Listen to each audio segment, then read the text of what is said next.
Hi friends, అందరూ ఎలా ఉన్నారు? Welcome to my channel. ఈరోజు మనం ప్లెయిన్ బ్లౌజ్కి హ్యాండ్స్ కటింగ్ ఎలా చేయాలో చూద్దామండి. ఎప్పుడు కూడా ఫోల్డింగ్ అనేది మన వైపు ఉండాలి. దాని తర్వాత మనం ఒక స్కేల్ అంత వెడల్పులో క్లాత్ వదిలేసుకోండి. మన దగ్గర ఏదైతే మెజర్మెంట్ బ్లౌజ్ ఉందో ఆ మెజర్మెంట్ బ్లౌజ్ దాని మీద వేయాలండి. మ్యాక్సిమం మీరు లెఫ్ట్ హ్యాండ్ వేసేటట్టు చూసుకోండి. లెఫ్ట్ హ్యాండ్ అయితే మనకు కరెక్ట్గా వస్తుంది. లెఫ్ట్ హ్యాండ్ వేసాక పొడవు ఎంత ఉంది, మనకి హ్యాండ్ లూజ్ ఎంత ఉంది పెట్టుకుని మొత్తం డ్రా చేసేసుకోండి.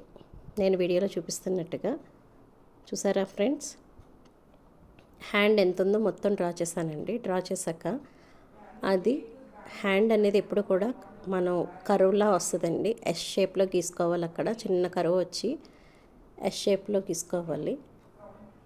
చూసారా ఫ్రెండ్స్, నేను వీడియోలో చూపిస్తున్నట్టుగా ఎస్ షేప్ వచ్చింది. దాన్ని నేను ఇప్పుడు కటింగ్ చేస్తాను చూడండి.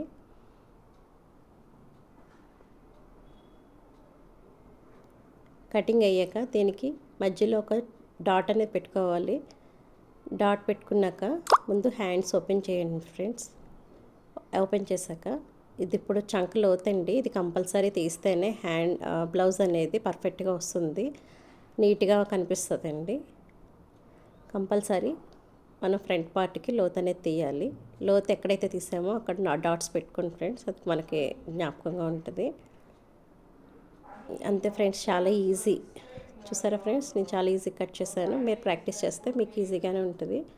అలాగే నేను నోట్స్ వెంటనే ఇచ్చేసాను ఫ్రెండ్స్. చూసారా పొడవు ఎంత ఉంది, అదే హ్యాండ్ లూజ్ ఎంత ఉంది అంతా మనం వేసుకుని, చూసారా ఫ్రెండ్స్, నేను వీడియోలో చూపిస్తున్నట్టుగా ఎస్ షేప్లో అలాగా డ్రా చేసుకోవాలి. చూసారు ఫ్రెండ్స్, అది డ్రా చేసుకున్నాక ఇప్పుడు కింద డయాగ్రామ్ చూడండి. ఇది ఓపెన్ చేశాక హ్యాండ్ ఓపెన్ చేశాక ఇలా ఉంటుంది ఫ్రెండ్స్. మనం హ్యాండ్లో ఇలా తీయాలి.